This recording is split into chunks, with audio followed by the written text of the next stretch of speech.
understand it. We should have hit that oasis 7 minutes ago. I can't even see the town anymore. No, we can't stop now. We're gonna hit it any minute. Come on now. Come on. Doug, We'll be there in minutes. I really gotta stop. You'd think 1987 was ruled by hits like Predator and Lethal Weapon, right? But after digging through box office archives, I found something wild. A batch of movies that tanked so hard they nearly ended careers, yet somehow became cult legends. Here are 10 forgotten movies that bombed in 1987, but built a cult following. Number 10. Ishtar. There's one film that Hollywood still whispers about when talking flops. A movie so chaotic, even its stars tried to distance themselves from it. What could possibly turn a film starring Warren Beatty and Dustin Hoffman, two of Hollywood's biggest icons, into one of cinema's greatest disasters? That movie was Ishtar, a 1987 desert comedy directed by Elaine May. On paper, it had everything: star power, adventure, laughs. In reality, it became one of Hollywood's most legendary flops. The budget exploded from $27 million to over $50 million, but it only earned $14.4 million back. Critics shredded it. Roger Ebert called it a lifeless, lumbering exercise in failed comedy. Chaos ruled behind the scenes too. Yet, decades later, Ishtar pulled off the impossible, re-evaluated, re-loved, and reborn as a cult classic. Proof that time can polish even the biggest Hollywood wreck.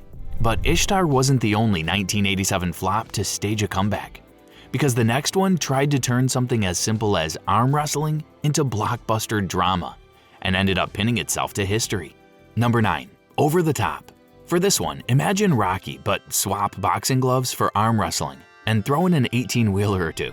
That's over the top. But why did Sylvester Stallone, fresh off his action hero prime, take such a bizarre gamble on Over the Top? Released in 1987, Over the Top followed Lincoln Hawk, a truck driver trying to win back his son by winning an arm wrestling championship. With a $25 million budget and only $16 million earned, it was a box office dud that got Stallone 3 Razzie nominations. Too corny for action fans and too macho for drama lovers. It seemed doomed. Yet years later, fans embraced its 80s heart, soaring soundtrack, and sincerity. Once mocked, it's now a cult favorite, proof that even pure cheese can win in the end. But not every forgotten film found redemption through charm or heart. Some became cult classics because they dared to provoke, and our next movie is one of the boldest examples of that. Number 8. Walker. When Universal handed Alex Cox a $6 million budget after his cult successes Repo Man and Sid and Nancy, they probably expected another edgy, punk-infused hit. So what could possibly make a studio instantly regret trusting one of Hollywood's most daring young directors? Cox didn't make a crowd pleaser. He made Walker, a political hand grenade disguised as a historical biopic. The film followed real-life mercenary William Walker, who invaded Nicaragua in the 1850s. But Cox twisted history with jarring modern touches. Helicopters, magazines, typewriters, to mirror Reagan-era imperialism. Universal had no clue how to sell it, so they buried it. The film tanked, and Cox's career went with it. Yet, decades later, Walker rose again, hailed as a bold, visionary satire that called out American power long before it was cool. But not every flop needed political depth to make a comeback. Some just needed pure, unfiltered chaos. And the next movie on our list delivered that in spandex and guitar riffs. And if you're the kind of person who loves digging through Hollywood's lost vaults, the forgotten gems, the legendary flops, and the wild comeback stories, then don't just sit back. Hit that like button so you know you're one of the real film detectives. And while you're at it, subscribe. We uncover hidden movie history every single week, one cult classic at a time. Number 7. Miami Connection. Imagine this: a Korean Taekwondo master forms a synth rock band, then takes on a ninja motorcycle gang terrorizing 1980s Florida. Sounds like something out of a fever dream, right? So how did one man's wild, heartfelt vision go from total humiliation to becoming one of the most beloved cult films ever made? That man was Y.K. Kim, writer, director, star, and dreamer behind Miami Connection. He poured everything he had into it, but rejection hit hard. Festivals turned it down. Theaters ignored it. And the few that didn't barely sold a ticket. Crushed, Kim quit filmmaking, believing his dream had died. But fate had other plans. In 2009, a film programmer found a $50 print of Miami Connection on eBay, and one screening changed everything. Audiences adored its chaotic charm and wild sincerity. Once forgotten, it's now a cult legend. proof that even failure can find fame with time. And while Kim's martial arts rock opera won fans through sheer enthusiasm, the next film did it by blending two unlikely genres, vampires and westerns, in a way that nobody saw coming. Number 6. Near Dark.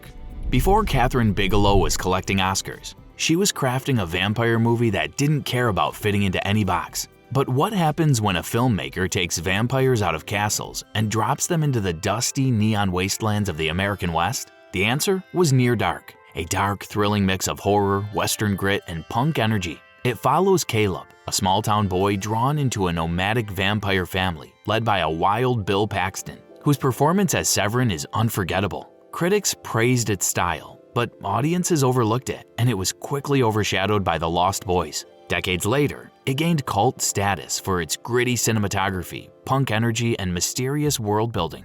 Near Dark didn't just redefine vampire films, it gave the entire genre new life. Number 5. Cherry 2000. Some movies are ahead of their time, and Cherry 2000 might be the perfect example. So how did a futuristic love story about androids, desert wastelands, and human connection end up forgotten, only to be praised years later as genius? Directed by Steve DeJarnett, Cherry 2000 is a sci-fi oddity that combines post-apocalyptic action, android romance, and deadpan comedy, confusing nearly everyone at Orion Pictures. The story follows a man who hires a tough tracker, played by Melanie Griffith, to find a replacement for his broken android lover. Its mix of satire and sincerity baffled the studio. Shot in 1985, it sat unreleased for 2 years before being dumped straight to video. Decades later, fans embraced its inventive world, haunting score, and its surprisingly ahead of its time look at technology and intimacy, cementing it as a clever cult gem. But while Cherry 2000 explored love and identity in a crumbling future, the next one turned alien horror into a buddy cop thriller, and it worked better than anyone expected. Number 4. The Hidden. Imagine Lethal Weapon colliding headfirst with The Thing. What if an alien parasite started hijacking human bodies across Los Angeles, and the only ones who could stop it were a mismatched cop duo? That's The Hidden, Jack Shoulder's 1987 adrenaline-packed mix of sci-fi, action, and horror. It follows FBI agent Lloyd Gallagher and LAPD detective Tom Beck as they hunt a parasitic alien that jumps from host to host, leaving chaos across Los Angeles. Despite its speed, humor, and surprising heart, it flopped at the box office, overshadowed by Prince of Darkness. Word of mouth and VHS later resurrected it, earning praise for smart sci-fi, gritty action, and McLaughlin's uncanny charm. Now, an 80s cult gem. And while The Hidden thrived on chaos and adrenaline, the next film in our list took the opposite approach, cerebral and built entirely on deception. Still here? Then you're clearly the kind of fan who loves the thrill of rediscovering what Hollywood tried to forget. Hit that like button, tap subscribe, and stay tuned, because next week, we're diving into a film so wild, it makes today's list look tame. Number 3. House of Games. Coming in at number 3, David Mamet's House of Games isn't your typical con artist movie. It's more like a psychological chess match. What happens when the master of dialogue turns the art of deception into a psychological trap for both his character and the audience? In his directorial debut, David Mamet's House of Games follows Dr. Margaret Ford, a respected psychiatrist drawn into the seductive world of con artists led by Mike, played by Joe Mantegna. What starts as curiosity becomes obsession as Margaret's clinical detachment gives way to manipulation and emotional vulnerability. Critics praised its precision and hypnotic dialogue, but audiences expected a flashy heist. Over time, it gained a devoted following, now celebrated as one of the smartest psychological thrillers of the 80s, a masterclass in deception and human weakness. But while Mamet's film played its games with words and deceit, the next one did something very different. It used toys to deliver justice. Number 2. Dolls.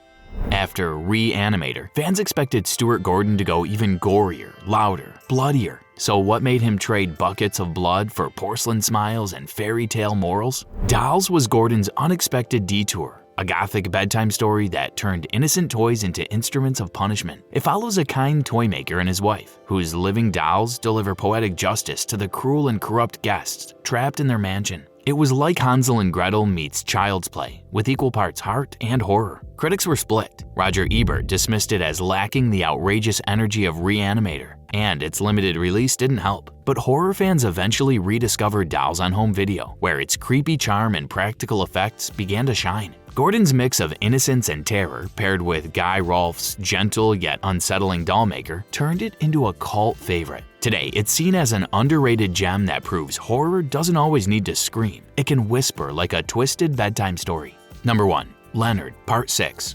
But few flops are so gloriously catastrophic as Leonard Part 6. Conceived, produced, and starred in by Bill Cosby, this 1987 spy parody was meant to be a showcase of his comedic genius. Instead, it became a masterclass in cinematic disaster. The plot follows a retired CIA agent battling an evil vegetarian villain who controls animals. Yes, really. Along the way, Cosby fights killer lobsters with melted butter and ostrich-riding henchmen in scenes so bizarre they seem like fever dreams. Even Cosby knew it was bad. He publicly told audiences not to watch it before it even premiered. But what could possibly make a superstar warn fans not to see his own movie? Well, once you hear what happens next, you'll understand why. Critics obliterated it, audiences stayed away, and earned just $4.6 million on a $25 million budget. But here's the twist. Leonard Part 6 has lived on as a cult legend among bad movie enthusiasts. Its absurdity is so total, so unapologetic, that it loops back around to being fascinating.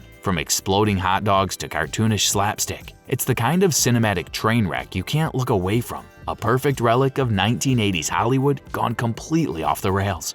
Hollywood decides what gets made. Critics decide what gets praised. But time decides what survives. And more often than not, it's the fans who turn failure into legend. So which of these forgotten 1987 flops do you think deserves a proper comeback? Or did we miss one that you secretly love? Drop your picks in the comments. And hey, if you've ever rooted for a cinematic underdog, prove it by smashing that subscribe button harder than an 80s action hero kicking down a door.